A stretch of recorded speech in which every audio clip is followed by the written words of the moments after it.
Good morning student. आज का हमारा रिवीजन का टॉपिक है यूनिट 4 इलेक्ट्रोमैग्नेटिक इंडक्शन। इससे पहले हम लोगों ने 3 यूनिट तक रिवाइज कर लिया था। अब हम लोग किसको रिवाइज करेंगे? यूनिट 4, जो कि क्या है? Electromagnetic induction. अगर इस यूनिट की बात करें तो इसमें से जो हमारा पहला हेडिंग है वो क्या है? Magnetic field. मैग्नेटिक फील्ड क्या होता है? तो देखिए, सब मान लीजिए कि हमारे पास कोई एक बार मैग्नेट है, ठीक है, या जिसको दंड चुंबक हिंदी में कहते हैं। तो कोई बार मैग्नेट है, उस बार मैग्नेट के पास हम किसी एक बिंदु पर एक छोटा सा चुंबकीय सुई रखते हैं, ठीक है, या फिर उस सुई को हम लोग लटकाते हैं।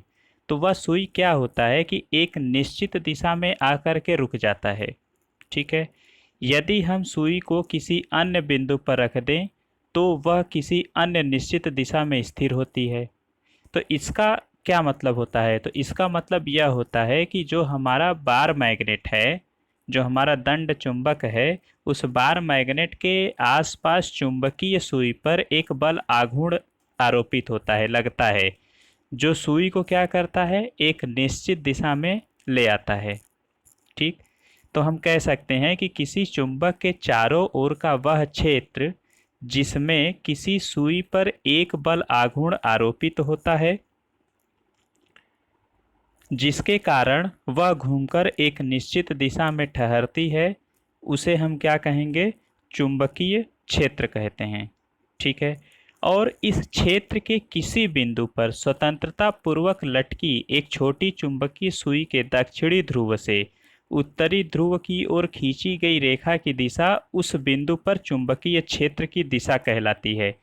कहने का मतलब ये है कि जैसे मान लीजिए कि अगर हमारे पास ये बार मैग्नेट अगर है, ठीक है, और तो इस अगर कोई भी हमारा चुंबक होता है तो उसमें दो पोल होते हैं, एक नॉर्थ पोल होता है, एक साउथ पोल होता है, ये तो पता ही है। तो क्या चीज़ लिखा है कि इस क्षेत्र में, कौन सा क्षेत्र? जो हमारा चुंबकीय क्षेत्र है, उस चुंबकीय क्षेत्र पर, चुंबकीय क्षेत्र में किसी बिंदु पर अगर कोई चुंबक स्वतंत्रता पूर्वक लटका है, ठीक है, तो चुंबकीय सुई के दक्षिणी ध्रुव से, ठीक, चुंबकीय सुई के दक्षिणी ध्रुव से उत्तरी ध्रुव की ओर खींची गई रेखा की दिशा, दक्षिणी ध्रुव से उत्तरी ध्रुव की ओर जो खींची गई रेखा की दिशा होगी, वह दिशा किसकी होती है? वह चुंबकीय क्षेत्र की दिशा होती है, ठीक है। और जो चुंबकीय बल रेखाएं होती हैं उनका डायरेक्शन किधर की होता है? नॉर्थ पोल से साउथ पोल की ओर। लेकिन अगर अब कोई पूछेगा चुंबकीय क्षेत्र की दिशा क्या होती है, तो वह साउथ पोल से नॉर्थ पोल की ओर होती है, ठीक है।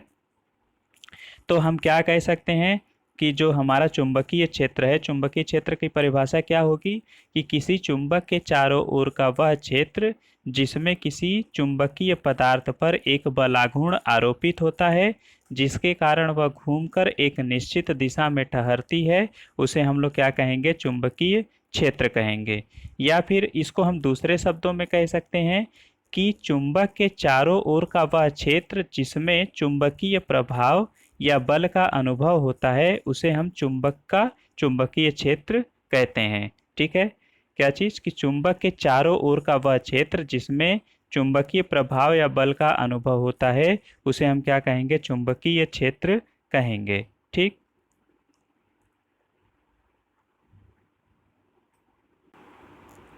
अब देखते हैं चुंबकीय बल रेखाएं क्या होती हैं, ठीक है। तो किसी भी चुंबक के, मतलब कोई भी अगर हमारा चुंबक है, तो किसी भी चुंबक के चारों ओर का वह क्षेत्र जिसमें चुंबकीय प्रभाव का अनुभव किया जा सकता है, ठीक, किसी भी चुंबक के चारों ओर का वह क्षेत्र जिसमें चुंबकीय प्रभाव का अनुभव किया जा सकता है, उस क्षेत्र को उस चुंबक का क्षेत्र कहते हैं। मान लीजिए कि अगर कोई हमारे पास चुंबक है, ठीक है, अगर ये हमारा चुंबक है तो इसका अपना एक क्षेत्र होगा, तो इसका मैक्सिमम क्षेत्र यहाँ तक है, तो इतना जो इसका पूरा रीजन है, इसी रीजन को हम लोग क्या कहेंगे? चुंबकीय क्षेत्र कहेंगे, ठीक है। तो उसी चीज़ को यहाँ पर बताया है कि किसी भी चुंबक के चारों ओर का वह क्षेत्र जिसमें चुंबकीय प्रभाव का अनुभव किया जा सकता है, उस क्षेत्र को उस चुंबक का क्षेत्र कहते हैं, ठीक।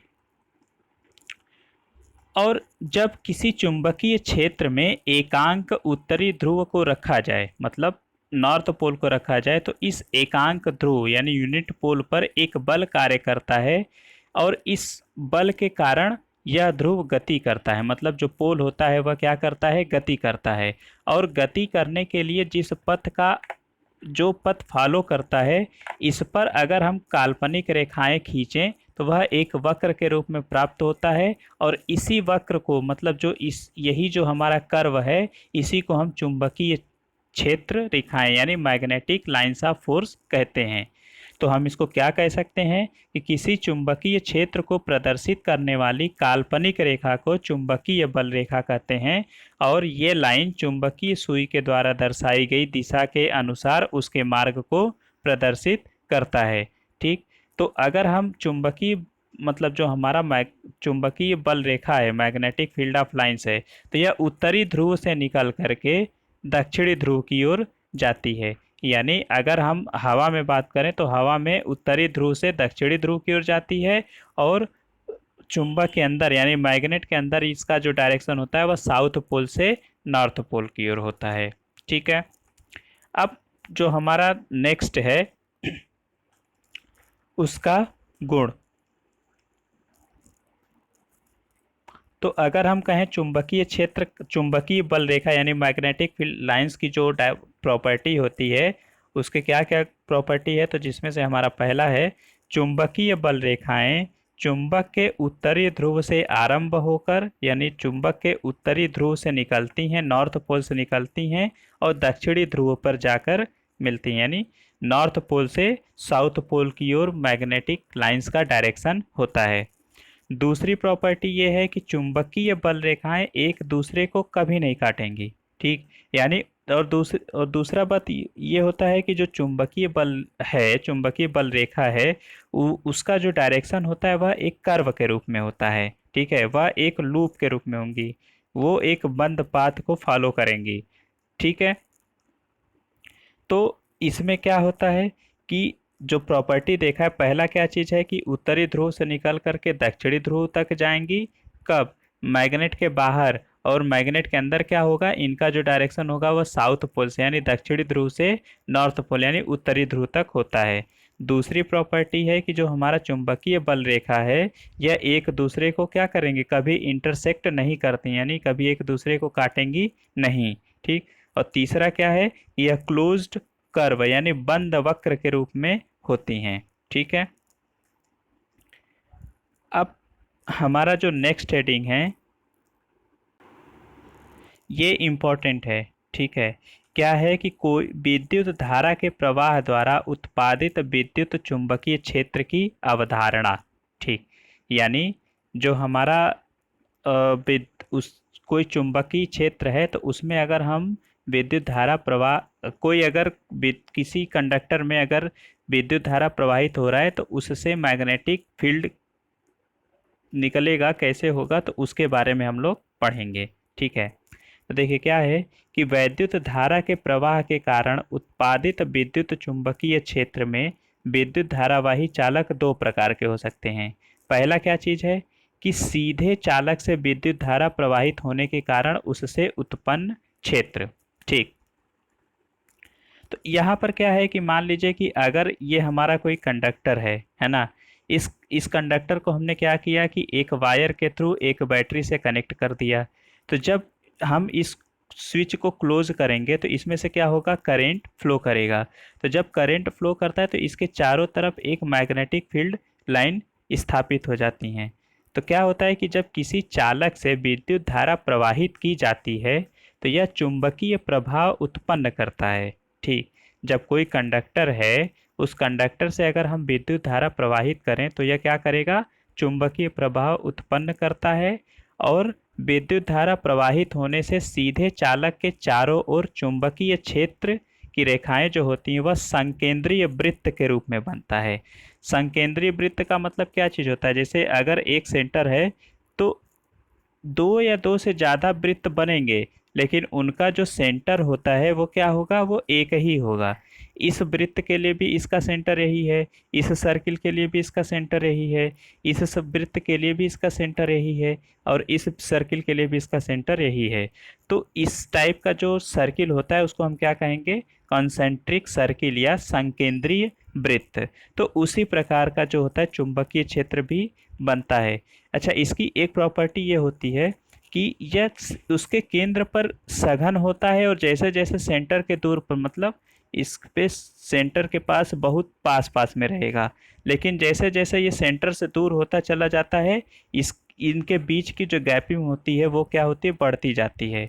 यानी केंद्र के पास बहुत सघन होता है, और केंद्र से जैसे जैसे दूर होता जाता है वो बहुत विरल होता जाता है। तो उसी चीज़ को लिखा है कि जब किसी चालक से विद्युत धारा प्रवाहित की जाती है तो यह चुंबकीय प्रभाव उत्पन्न करता है, और विद्युत धारा प्रवाहित होने से सीधे चालक के चारों ओर चुंबकीय क्षेत्र की रेखाएं एक संकेंद्रीय वृत्त के रूप में बनता है, जो कि चालक के नज़दीक अधिक घने और चालक से दूर होने के साथ साथ कम होते जाते हैं। ठीक। अब जो हमारा दूसरा है वह क्या है, दूसरा है कि जब हमारा कोई वृत्ताकार चालक होगा और उसमें से कोई करंट अगर फ्लो होगा तो उस कारण से उस पर कौन सा चुंबकीय क्षेत्र उत्पन्न होगा। ठीक है, तो मान लीजिए कि हमारे पास जो ये चालक है इस टाइप का है ना, और जो ये चालक है इसमें से क्या होगा, जहाँ जहाँ पर कर्व होंगे, ठीक है, तो उसके वहाँ पर विद्युत धारा उत्पन्न होगी। विद्युत धारा तो हर एक जगह पे उत्पन्न होगी, लेकिन लूप वाले में भी, लूप वाला एरिया में भी उत्पन्न होगा। तो जब किसी विद्युत धारा को एक लूप कंडक्टर से प्रवाहित किया जाता है तो इस लूप के प्रत्येक बिंदु पर उसके चारों ओर संकेंद्रीय वृत्त के रूप में चुंबकीय क्षेत्र उत्पन्न होता है। तो कहने का मतलब है कि चाहे हमारा कंडक्टर सीधा हो या फिर सर्कुलर रूप में हो, लूप में हो, हर एक उस कंडक्टर के हर एक पॉइंट पर जो हमारा वृत्त हो, मतलब जो हमारा मैग्नेटिक फील्ड होगा, वह किस फॉर्म में होगा, वह एक कॉन्सेंट्रिक सर्किल के फॉर्म में ही होगा। ठीक है, तो उसकी जो डायरेक्शन होगी वो किधर से किधर तक होती है, नॉर्थ पोल से साउथ पोल की ओर। तो देखो यहाँ पर ये अगर हमारा संकेंद्री मतलब सेंटर है तो इसके चारों तरफ क्या होगा, मैग्नेटिक फील्ड का डायरेक्शन होगा। ठीक है, जो किधर से किधर तक जाएगा, नॉर्थ पोल से साउथ पोल की ओर। ये नॉर्थ पोल से क्या हो रहा है, साउथ पोल की ओर जा रहा है। ठीक है, तो उस केस में क्या होगा, अभी हमने क्या देखा, चाहे हमारा कंडक्टर सीधा हो या फिर सर्कुलर लूप हो या किसी भी प्रकार का लूप हो, उसके हर एक पॉइंट पर हमारा जो चुंबकीय क्षेत्र बल रेखाएं होंगी वह किस फॉर्म में होंगी, एक कॉन्सेंट्रिक सर्किल के फॉर्म में होंगी। ठीक है, अब कुछ डेफिनेशन है उसको हम लोग देख लेते हैं, जिसमें से हमारा पहला डेफिनेशन क्या है, वैद्युतशीलता, या जिसको बोलते हैं चुंबकशीलता। ठीक है, वैद्युतशीलता क्या होता है, तो वैद्युतशीलता किसी पदार्थ में वैद्युत क्षेत्र के उत्पन्न होने में अवरोध को व्यक्त करता है। ठीक है, जो हमारी वैद्युतशीलता होती है, वैद्युतशीलता किसी पदार्थ में वैद्युत क्षेत्र के उत्पन्न होने में अवरोध को व्यक्त करता है। और अगर हम बात करें चुंबकशीलता की, तो चुंबकशीलता क्या होगा, अगर जो वैद्युतशीलता है वह किसका विरोध कर रहा है, वह वैद्युत क्षेत्र का भी उत्पन्न करने का अवरोध का व्यक्त कर रहा है। और चुंबकशीलता का मतलब क्या हो गया, जो चुंबकीय बल रेखाओं को पास करने की योग्यता को व्यक्त करती है। ठीक है, जो चुंबकशीलता होता है, चुंबकशीलता का मतलब क्या हो गया, कि चुंबक का मतलब, चुंबक का शीलता का मतलब क्या होता है, धारण करना। वो चुंबकीय बल रेखाओं को कितना वो धारण कर सकती है, कितना उसको पास कर सकती है, उसकी प्रॉपर्टी को चुंबकशीलता व्यक्त करता है। ठीक है, तो आज के लिए बस इतना ही, इससे आगे हम लोग कल देखेंगे, और भी कई छोटी छोटी डिफिनीशन है उसके बारे में हम लोग आगे पढ़ेंगे। तो आज के लिए बस इतना ही। Okay, thank you.